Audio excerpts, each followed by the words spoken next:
This is the first time that you haven't used source material, and this is coming completely from your own imagination. What is that like for you to be able to dive into that world, and exactly what are we going to see in this world? Well, as far as exactly what you're going to see, I'm not going to say.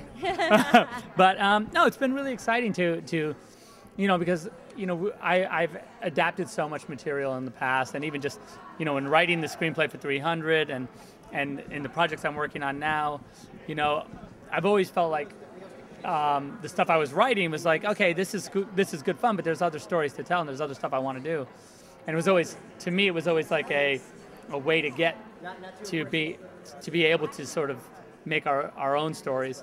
And this thing I've been working on for about 8 years, and it's funny because once you actually get it into doing it, like actually they say, okay, go make that movie, it's in some strange way the material, it almost becomes, once you've written it, it becomes the same as adapting anything or visualizing anything that you've done before. So like I just tried to take what we'd written and visualize it with as much respect and kind of enthusiasm that we would do Watchmen or 300 or whatever.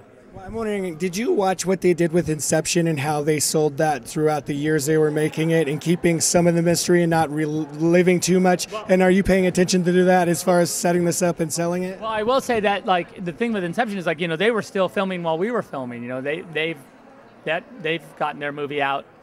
Our movie is basically just not slated to come out till March. But I think Chris did an amazing job, just in saying that like you don't want to ruin it for yourself. Trust me. Go to the movie and experience it, because that's kind of the fun of movies, right?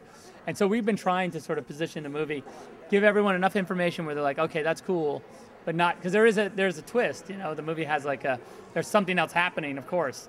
So it's deeper than even, I think the images would. Yeah, and since there's not like a comic book that they can go to and everyone reads it and you go to the movie and you know everything about it, isn't it nice to go to a movie and to actually be surprised? I think that's kind of fun. Or, the lights go down and all of a sudden you're in this world that you didn't expect. That to me, when I go see a movie, that's what I want. I want that experience. So that's what we're hoping that people can do when they see Sucker Punch. And you talked about the 3D elements in the film before. I mean, it's not in 3D, right? And you don't want it to be in 3D. Can you kind of talk about that decision and why that is where it is at this point? We had talked early, just when we got back, everyone was like, oh, we should do this in 3D. And I was like, okay, well, we're interested in talking about it. And, we're making this movie, Legend of the Guardians. And Legends is in 3D. In 3D, conceived in 3D.